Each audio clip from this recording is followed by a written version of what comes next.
y Alejandro Horowitz en un intercambio de pensamientos para entender múltiples realidades. El conversatorio de Siempre es Hoy. Una invitación a mover las neuronas.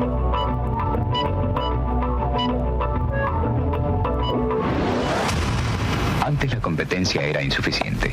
Teníamos productos buenos, pero muchas veces el consumidor debía conformarse con lo que había sin poder comparar.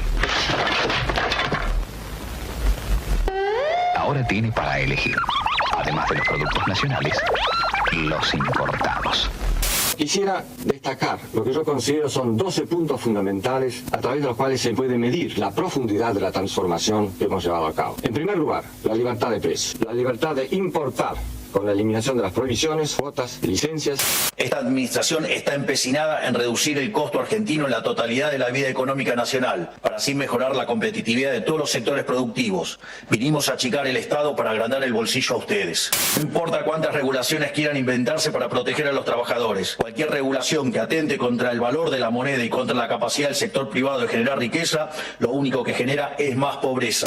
Si usted ve que la industria también está teniendo no un terreno equilibrado, sino problemas de infraestructura, problemas de regímenes laborales que no merece comentario, ya se sabe las situaciones que hay. Si usted ve también que el costo logístico común para traer o llevar mercadería o producción implica también entre 2 y 3 veces lo que son los costos internacionales, usted va a ver que no somos los victimarios, somos víctimas como ha sido toda la economía argentina. Un nuevo episodio del conversatorio aquí de todos los miércoles. Pueden ir al canal de YouTube de Somos Radio. Están las cámaras prendidas con la producción audiovisual de Mora Ursagasti, Emma Svinden en la coordinación y en la producción Ariel Pinus y Willy Bray. Muy buenos días, Alejandro. Buenos días, Diego. ¿Cómo les va? Muy bien. Bien.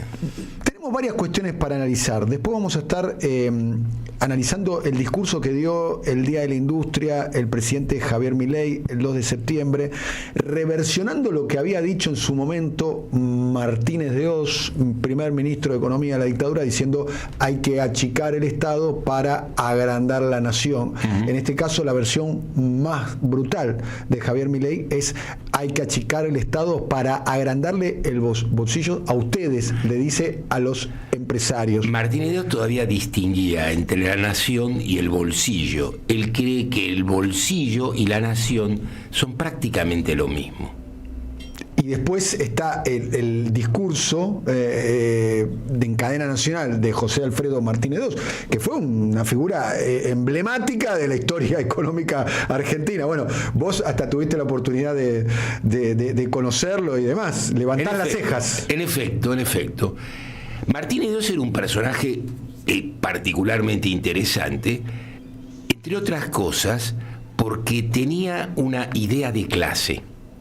Cuando vos le preguntás a Martínez de Oz de qué clase social era, él no te explicaba que era de la clase media.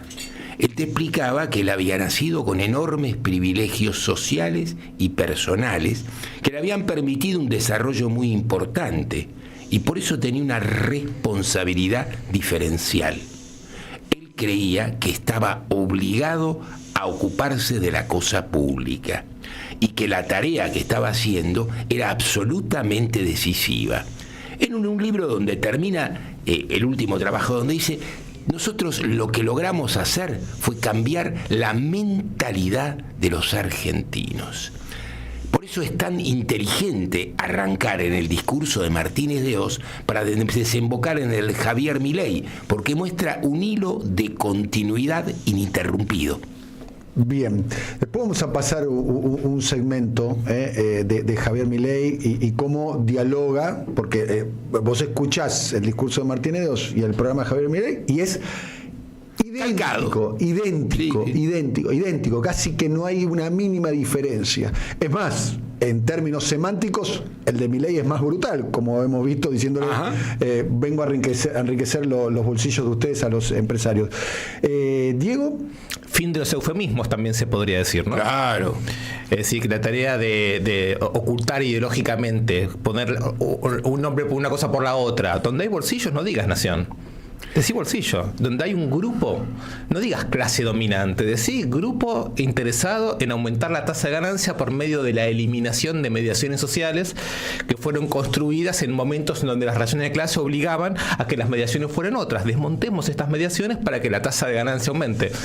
Me parece que el fin de los eufemismos es un dato que arrasa con la posibilidad incluso de la conversación pública, porque es tan brutal, está tan cargada de violencia esa forma de lenguaje sin mediaciones, que nos deja a nosotros en una situación chiquitito. Ayer estuvimos en la presentación de un libro del libro de Alejandro, de Lenin y Trotsky en Luján, y una conversación muy grande con una serie de personas, y una de ellas, al final se me acerca y me hace una pregunta. Te quiero hacer una pregunta a vos, para Alejandro. ¿Por qué no se usan más las categorías como plusvalía, valor, tasa de ganancia cuando se discute en público? Fue muy interesante toda la conversación, ¿no? Y uno se da cuenta que la abreviatura del lenguaje no fue para el lado de las categorías críticas, fue para el lenguaje más brutal de la caída de los eufemismos y una especie de revestimiento de hierro bélico militar de las palabras, ¿no? Está muy buena esa relación y es efectivamente... da cuenta del estado general, claro, el estado inmaterial de las cosas, de las representaciones. Vos fíjate, volvamos de nuevo un minuto a Martínez de Oz y a una relación que Daniel hace con mucha exactitud.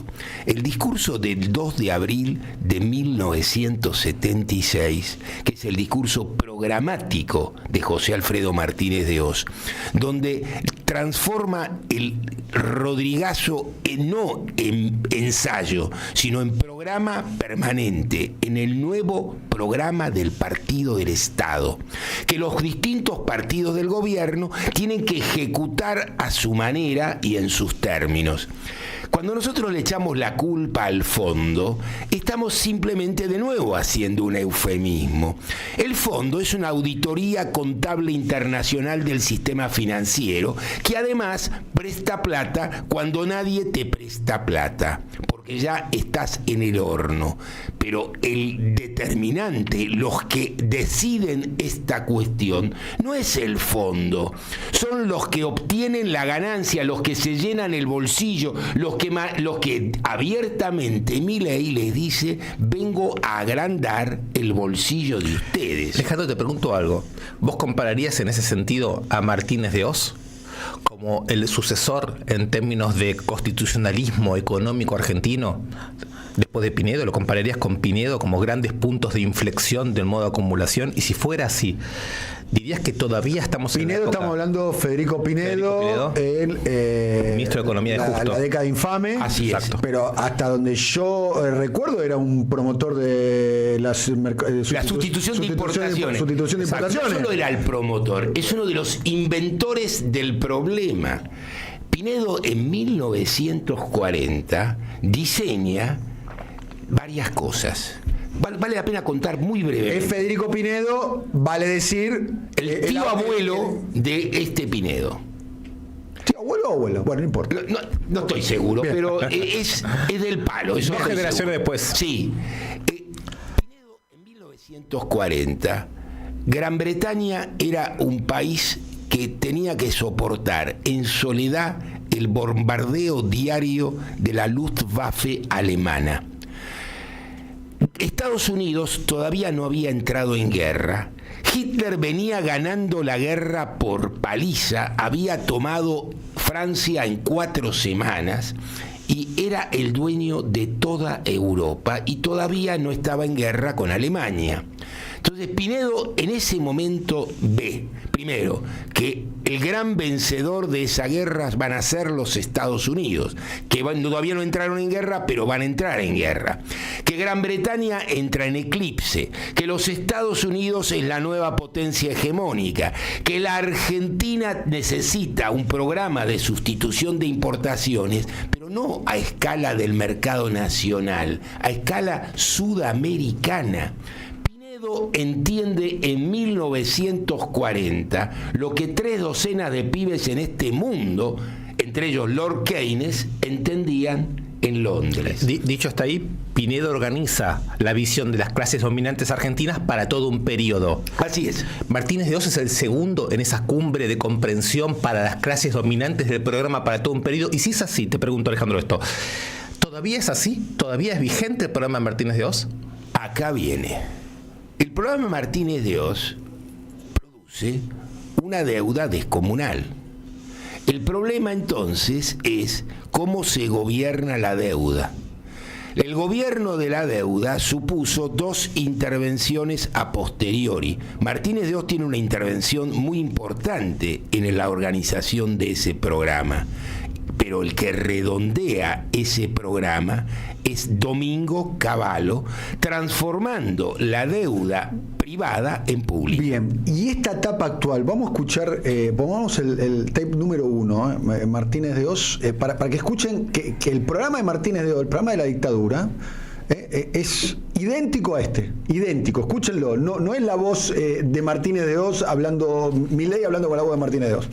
Quisiera destacar lo que yo considero son 12 puntos fundamentales a través de los cuales se puede medir la profundidad de la transformación que hemos llevado a cabo. En primer lugar, la libertad de precios, la eliminación de los controles de precios, la libertad de las transacciones cambiarias con la eliminación de los controles de cambio. Tercero, la libertad del comercio exterior, con la eliminación de los monopolios a la exportación, por ejemplo, de granos de carne. Cuarto, la libertad de exportación a través de la eliminación de las prohibiciones y de los impuestos a las exportaciones. La libertad de importar con la eliminación de las prohibiciones, cuotas, licencias y la aplicación de un programa arancelario de reducción gradual sobre un periodo de 5 años. Séptimo, la liberación de los alquileres y la eliminación del control que afectaba la posibilidad de la colaboración de la construcción privada para contribuir a eliminar la escasez de viviendas producida por esa misma causa. La libertad para las inversiones extranjeras bajo reglas justas y sanas, tanto para el interés nacional como para los inversores. Estos años 1980, bueno, es el programa de Milei, no hay que agregar ni una coma ni sacar una coma. 2 de septiembre, 2 días atrás, Javier Milei diciendo esto. Esta administración está empecinada en reducir el costo argentino en la totalidad de la vida económica nacional, para así mejorar la competitividad de todos los sectores productivos. Vinimos a achicar el Estado para agrandar el bolsillo a ustedes. Y hablamos de mitos. El costo argentino es como un monstruo mitológico de muchas cabezas. Primera de ellas es el costo financiero, o sea, la capacidad que tienen los actores de la economía para acceder a crédito barato. ¿Saben cuál es el principal factor de incidencia en el costo financiero? El riesgo país. Ese riesgo país que se ubicaba en el orden de los 2.400 puntos el día del balotaje y hoy se ubica en el orden de los 1.400 puntos. Gracias al trabajo apoteósico que está realizando Toto Caputo, Santiago Bausili, el gigante de Pablo Quirno y todo su equipo, quienes, por cierto, el viernes pasado lanzaron un canal propio online donde comentan sobre el camino económico del país y sus objetivos, por si a alguien le interesa ir a la fuente. Bueno, esto es Javier Milei, aplicando el mismo programa de la dictadura, pero con... la dictadura tuvo que montar un dispositivo de represión de los más brutales que tenga conocimiento la humanidad, y no estoy exagerando ni un poco, con el robo sistemático de bebés nacidos en cautiverio, con un centro de detención como la ESMA a 1,5 kilómetros donde se estaba jugando la final de fútbol. Sistemáticas absolutamente. No quiero agregar algo que es seguramente toda nuestra audiencia lo conoce al detalle, o inclusive más que yo en este caso. Pero acá la novedad, y esto marida de alguna manera con el video que vamos a poner ahora de Pablo Rossi, el periodista Pablo Rossi, que fue el primero que hizo una presentación de Javier Milei, es que Milei no necesita todo ese dispositivo para aplicar su programa, y que pareciera ser que le alcanza con la granja de trolls, con algunos que otros streamers, que sus herramientas de disciplinamiento pareciera ser que son otras. A ver. Cuando uno pone la boca de los fusiles al lado de un troll, tiene que preguntarse qué le pasó a una sociedad que para disciplinarla hizo falta la ESMA, con una sociedad a la que ya no le hace falta semejante cuestión. Uno puede incluir elegir las dos puntas para hacer esta lectura. Una es, esto es Javier Milei. No hay duda que Javier Milei usufructúa esto. Lo que hace posible esto es precisamente el desarme político de toda la sociedad para enfrentar la situación más allá de la verbalidad, más allá del discurso. No tengo duda de que el discurso de los derechos humanos es un discurso que ha calado muy hondo en la sociedad y que ni siquiera Javier Milei puede de verdad golpear contra ese discurso. La prueba son los diputruchos que fueron a visitar a los represores. Les significó una quiebra al interior del bloque de La Libertad Avanza y una quiebra en todo el Congreso. Con eso no se puede.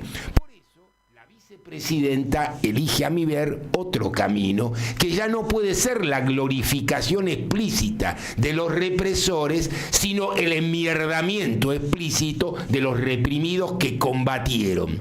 Entonces aquí vemos un segundo fenómeno, pero lo que me importa entender es por qué se reemplazó la ESMA por el vaciamiento de la política, por el discurso que detrás de las palabras no tiene los hechos que materializan esa situación. Completo con esto. Vos dijiste Martínez de Oz, Cavallo, Milei, Alejandro, ¿no? Pusiste esos tres nombres para entender el modo de acumulación, para decirlo de cierta manera, del capitalismo actual argentino. Hay uno que faltaría para hacer el Piolín. Me arruinás el esquema, pero te lo cedo. Dale, te lo arruino, lo completo nada más.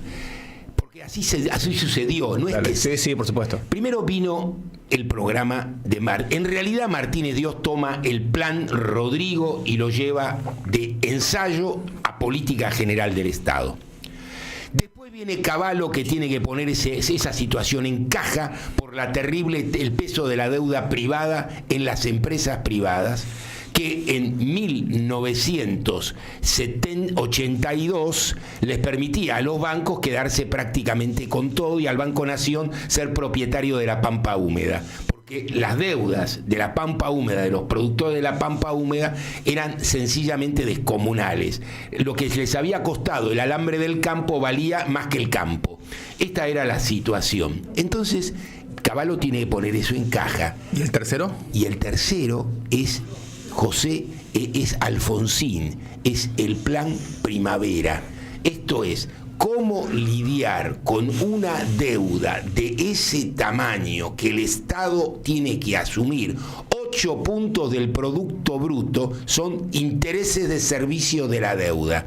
Por lo tanto, el equilibrio fiscal no se alcanza echando empleados públicos, no alcanza eso. Lo que hay que hacer es reducir en dólares la masa salarial. Esto es lo que hay que hacer. Pues bien, esto es lo que se hace. Sí, lo que me gustaría es meter en el esquema en donde comparamos la ESMA y Martínez de Oz con Milei actualmente haciendo un ajuste brutal sin represión, poner a Menem Cavallo en el medio. Claro. Cuando Menem tenía este tipo de metáforas, ¿se acuerdan que era una especie de, no me acuerdo cómo era la frase, pero operación sin anestesia, no era operación? Sin anestesia. Sí, cirugía mayor sin anestesia. Cirugía mayor sin anestesia. Cirugía mayor sin anestesia. Ahí hay un antecedente de la motosierra. Claro. Ahí tenemos un antecedente de la motosierra. Haber soportado o haberle pedido al pueblo argentino que soporte una cirugía mayor sin anestesia con Cavallo al lado. Y lo hace acá ganando elecciones. No es que después de aplicar la política no vence. No, pero lo reeligen.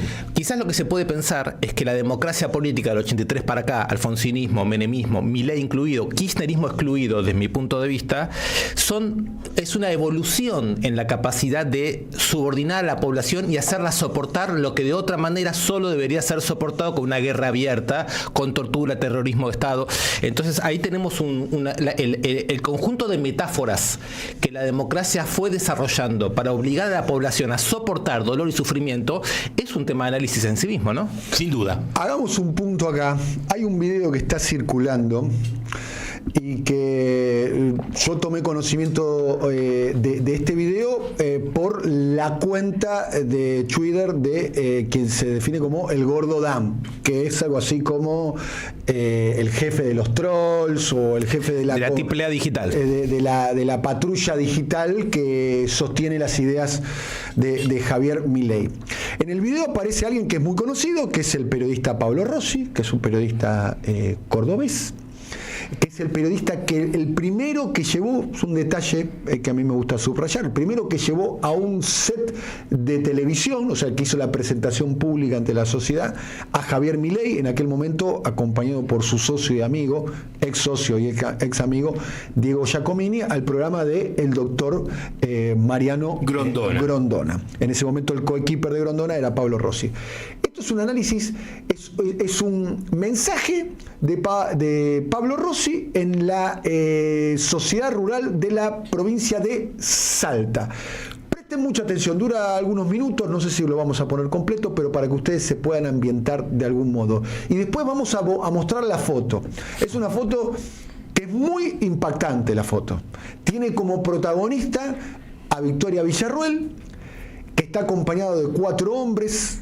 Es una foto que no es una foto secreta. Circuló en su Facebook. Está en el Facebook de ella. Ella la publicó en su Facebook la semana pasada. La publicó en su Facebook la semana pasada. Pero es una foto muy interesante para analizar. Primero vamos a escuchar a Pablo Rossi. Hoy podemos tal vez entender por qué Milei. El análisis político más llano y en el que abrevábamos todos es, y bueno, porque explotó el sistema político, porque Macri fracasó, porque el kirchnerismo fue un desastre, porque Alberto fue peor que lo que había dejado todavía Cristina.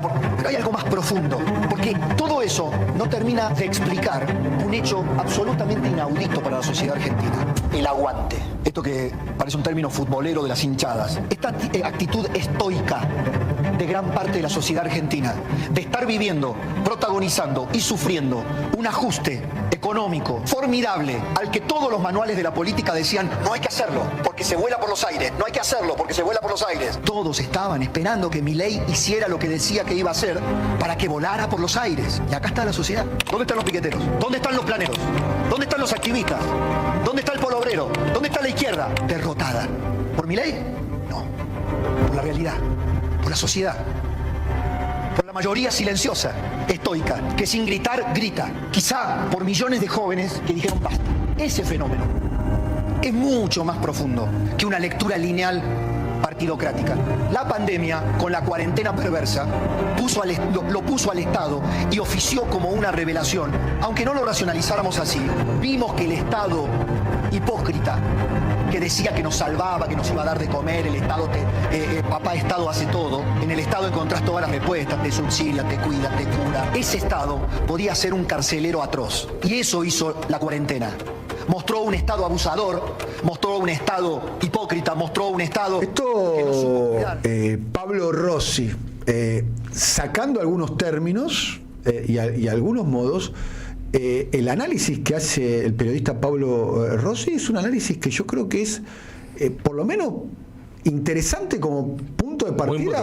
Muy provocador. Yo cuando lo escuché, la primera vez que lo circulamos ante nosotros y que lo vi por primera vez, me di cuenta que había que acudir a alta filosofía para desarmar a este filósofo Rossi. No sé si desarmarlo, pero discutirlo, pensar un poco. Este es un tipo que no es un muchacho educado en la CIA.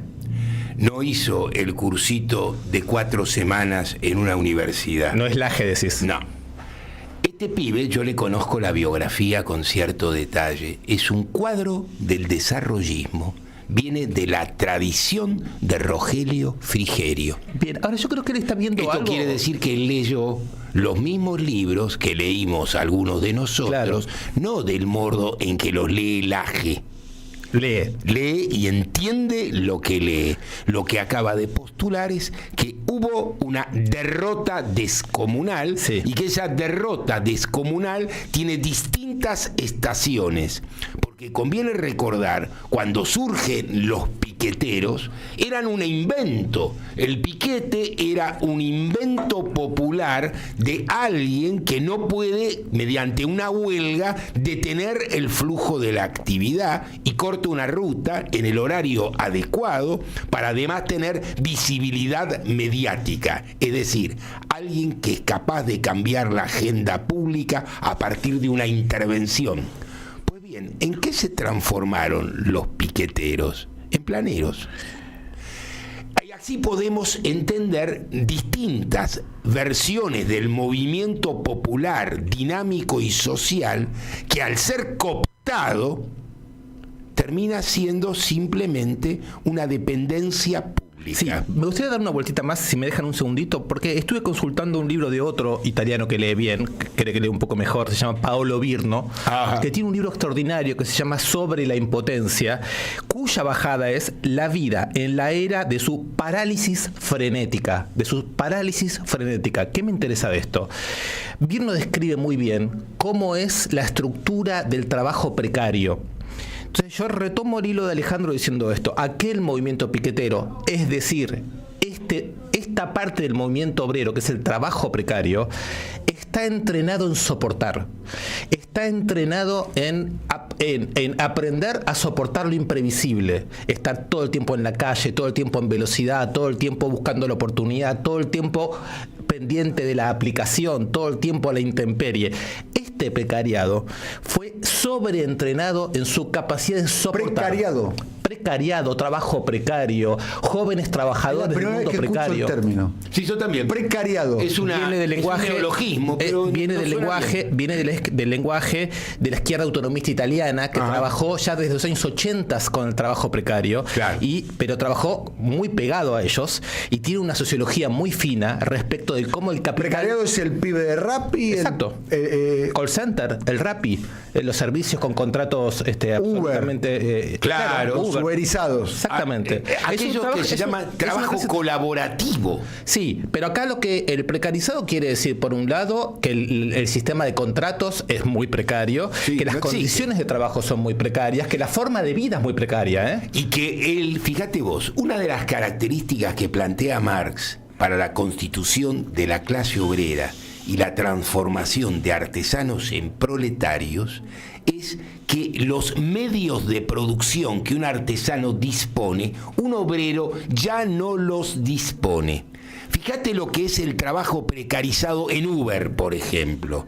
El tipo que trabaja y tiene que poner él el coche. El capital no lo pone Uber. No solo trabaja precarizadamente, trabajan con la plata de otro. Pregunta, ¿y por qué ese precariado, me gustó el término, sociológicamente forma parte de la audiencia electoral de Javier Milei? Es más, hasta te diría que Milei es un emergente de eso. De acuerdo, pero sigamos el razonamiento del periodista Rossi. Él dice: los análisis políticos convencionales no alcanzan. Hablan de Alberto, hablan de la izquierda, hablan del kirchnerismo, hablan de la inflación. Todo eso no es suficiente, dice. Tiene razón, Bueno, claro que tiene razón. Pero él da un paso más respecto cuando hacemos nosotros nuestras descripciones. Nosotros decimos, Milei es el efecto de un mal gobierno del peronismo, del ajuste, de la inflación, y él dice, no, hay algo más, que la política no puede explicar, dice él, que el análisis político no puede explicar, es la capacidad que la sociedad tiene de aguantar. Esa capacidad que la sociedad tiene de aguantar refutó a la izquierda, refutó al pueblo obrero, dice él así, ¿no? Refutó a todos los que decían, la Argentina, el pueblo no va a aguantar. Aguántenme un segundito. No. Fíjense que entonces lo que él está diciendo es, en primer lugar, en la Argentina la posibilidad de que el capitalismo despegue consiste en explotar la capacidad de aguante de una parte importante de la clase trabajadora. Esa clase de la sociedad que según ellos comprende, entiende, acompaña y banca, que es, yo insisto con esto, tendríamos que revisarlo en fino, ese precariado, esa clase trabajadora que se volvió precaria en los últimos 20, 25 años, que apareció visible con el movimiento piquetero y que es una mancha extensa en toda la sociedad productiva argentina, que está entrenada en soportar. Lo que hacen si hay algo canalla y cínico en este tipo de discurso, no es que no sea cierto, no es que vea mal, no es que sea poco hábil en el momento de describir lo que ve.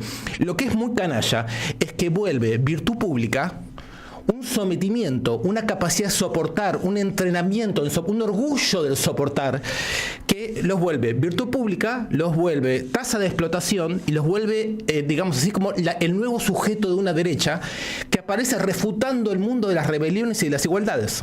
Acá viene la cuestión absolutamente clave. Cuando le preguntan a Trotsky en 1917 qué diferencia estructural hay en la sociedad zarista de 1917 respecto a la de 1905, por ejemplo, Trotsky responde ninguna. Y acá está la clave. La percepción que la sociedad tiene de lo tolerable es lo que cambió. Una derrota es, entre otras cosas, la convicción de los derrotados que su derrota es necesaria y que no se trata simplemente de algo terrible que les pasó, sino que es la naturaleza misma de la actividad. Cuando yo creo que lo que hay que hacer es lo que Milei hace, si me toca a mí, y bueno, me toca a mí, pero si es lo que hay que hacer, si es la respuesta. Hay una analogía absoluta con la medicina del medioevo, el sangrado. Los médicos sabían que si te sangraban te morías, pero te sangraban igual. ¿Por qué? Porque si no te sangraban era mala praxis. Acá te ajustan igual.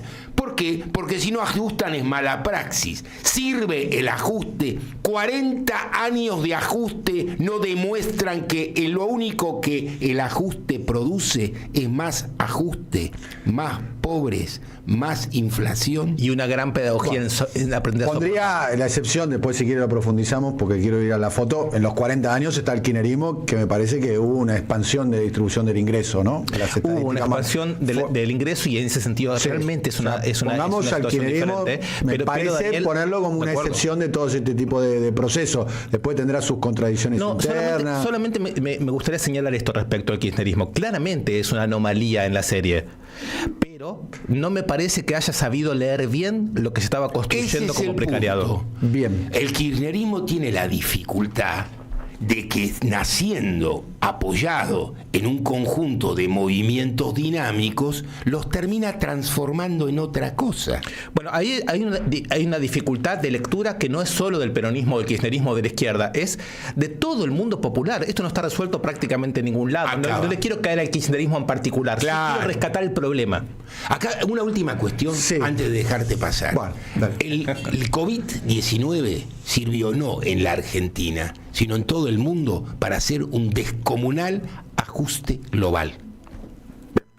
Vamos a la foto porque la foto está muy sobrevendida. Estuve hablando de la foto y además la foto me parece que nos queda corto 10 minutos. Para la foto. Para la foto, porque la foto es impactante. Sí. Esta es la foto, mírenla.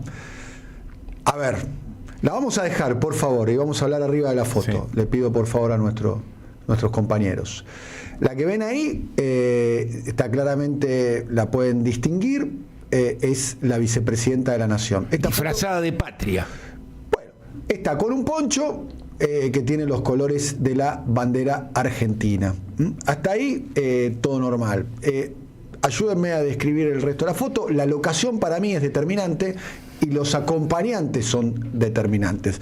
La locación, Diego. Aparentemente eso fue una visita de ella a Jujuy y estamos... Un salar parece. Es un salar. Es decir, la imagen me parece que es ese tipo de territorio en donde hay tierras raras, valiosas, litio, sal, recursos naturales. Recursos naturales.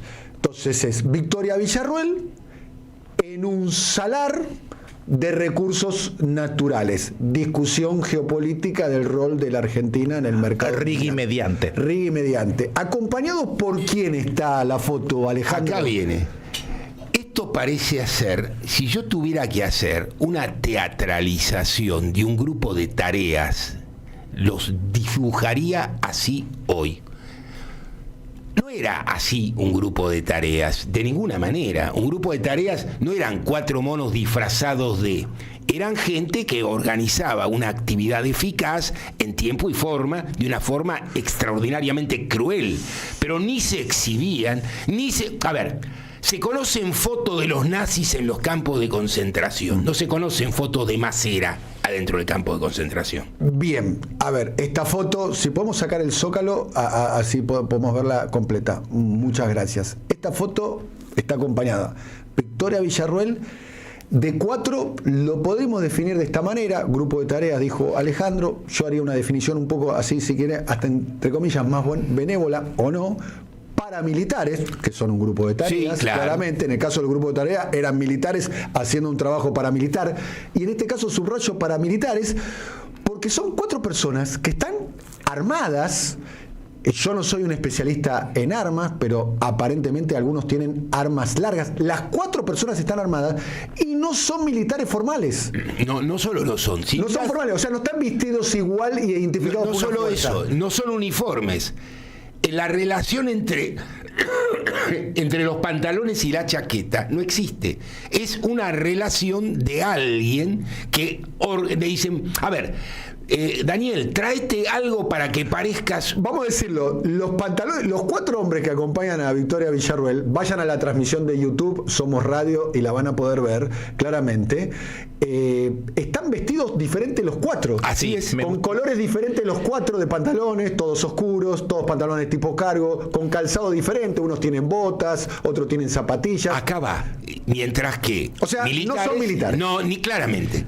Y se pueden confundir, bajándoles el precio, con guardias de seguridad privada. Eso, por ahí me quería entrar. Pongamos en variación estas figuras. Alejandro dijo bien. Primero, nos hacen acordar a los grupos de tarea y Villarroel misma evoca por sí mismo esa imagen. En segundo lugar, estos podrían ser seguridad privada del Salar, a la que ella dijo, saquémonos una foto. Claro. Si fuera así, ¿qué es? ¿Seguridad privada de qué?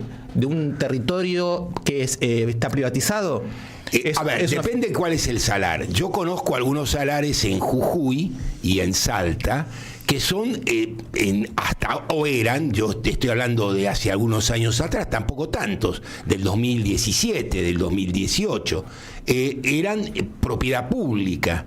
Esto es, eran terrenos fiscales en muchos de estos casos. Claro, pero seguime con no me sorprendería que esto forme parte de terreno fiscal a privatizar. Mirá, si fuera terreno fiscal, estos pueden ser incluso custodios de ella, o pueden ser actores. Lo que quiero preguntar con esto es...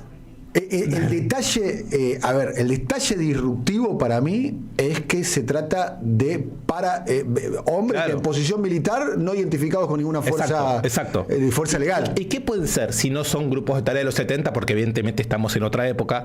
Si no son sus custodios formales, si no son las personas que están cuidando ese lugar y que accedieron a mandar un mensaje, que habría que ver qué mensaje es. Hay que leerlo como mensaje. Ya no vale tanto la pregunta de quiénes son, porque pueden ser Yo pondría esta foto en serie con otra. ¿Ustedes se acuerdan de la foto de Milei y ella arriba un tanque? Claro. Bueno. 9 de julio. Claro. Las dos fotos... Nosotros hicimos... Claro, la lectura... Claro. 9 de julio. Así es. En un caso, vos tenés el aparato del Estado y una señora que glorifica el aparato del Estado en toda fecha, tiempo y lugar. Ahora... hay una diferenciación al interior de La Libertad Avanza. La propuesta de Villarroel no tiene repercusión ni en el presidente ni en los diputados. ¿Eso quiere decir que Victoria Villarroel se baja de su propuesta? No. Victoria Villarroel está pensando cómo va a ser candidata a presidente en el 2027 o cómo va a ser el plan B en el caso que descarrile este muchacho. Entonces, yo propongo pensar que esta foto tiene no un mensaje, sino múltiples mensajes, dependiendo de quién sea el que lo vea y cómo lo lea. La primera, la relación con la dictadura, que la dictadura eran militares que por la noche se vestían, como dijiste vos, de patota, más era incluido, y salían a secuestrar gente. Pero detalle, eran militares en términos formales. Sin uniforme. Sin uniforme y sin rango. De noche los sin rangos uniforme. En los grupos de tareas no eran los formales. Está bien, formaba el tiracosta, claro, exacto. Se ponían el uniforme de día y de noche se lo sacaban para hacer grupo de tarea. En este caso, primero, pequeño detalle, esto lo hacen a plena luz del día. Exacto. ¿No? Y esto lo postea la propia Villarroel. Está posando. Claro. A ver, lo que quiero decir es si estuviese Villarroel con 4 integrantes de 4 fuerzas formales, haríamos otro análisis. Claro, Sí, claro. por supuesto. Haríamos otro análisis porque otro sería el mensaje. Pero el mensaje también es recursos naturales custodiados de manera paramilitar para lo que viene. Ese mensaje está ahí. El otro mensaje es Villarroel no está sola. Villarroel viene armada para lo que venga, para la tarea que sea una interna política, sea para represión cuando haya quilombo contra los efectos de la inversión del RI. Son mensajes a varias puntas, ¿no? Y además, Villarroel juega del ejemplo serio. Villarroel es la persona con la que se puede negociar. El presidente es alguien con el que si negociás, no sabés si ahí lo estamos que acordás- viendo una de las fotos que es una de las últimas veces en las cuales el presidente y la vicepresidenta Fíjate están juntos. el disfrute de ambos. Arriba de un tanque, ¿no? En el desfile del 9 de julio. Esta foto terminó en la tapa del diario The Wall Street Journal, tuvo mucho impacto internacional. Es claramente propaganda armada troll. Es un género. Ahí va. Creo que esta sería el clasificado que podemos armar. Este es un sistema troll de propaganda armada que sustituye la represión material directa por la represión inmaterial. Claro, la sustituye y en cierto sentido la complementa, porque aunque sea muy chiquitita después del 12 de junio para acá, han habido, ¿no? Ayer en judiciales hubo represión, hubo una intervención a la Universidad de Madres, son muy pequeñas, pero Hoy hay una movilización de los jubilados. hubo una represión de los jubilados. Hubo la semana pasada y se espera que pueda haber una represión el día de hoy. Está muy claro que están elevando los estándares, fíjate, de la modificación del espacio público y del sentido mismo de lo público. Y esto no es una medida aislada. El decreto que intenta modificar el derecho a la información pública no es ninguna otra cosa que una regimentación directa de la información y del derecho a la circulación de la información.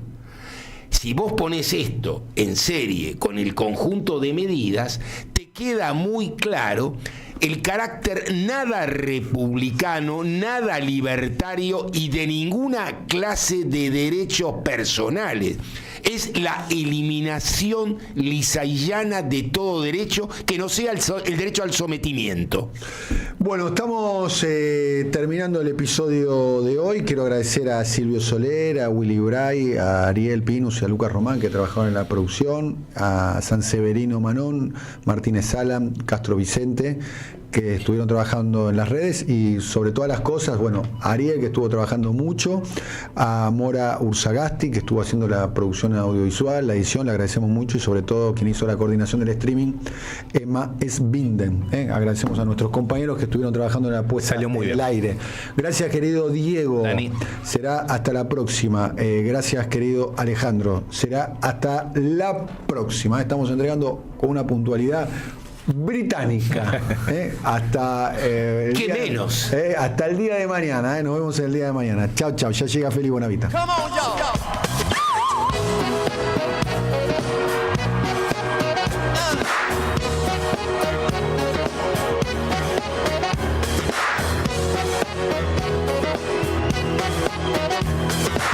Comunidad. Buscamos la verdad siempre.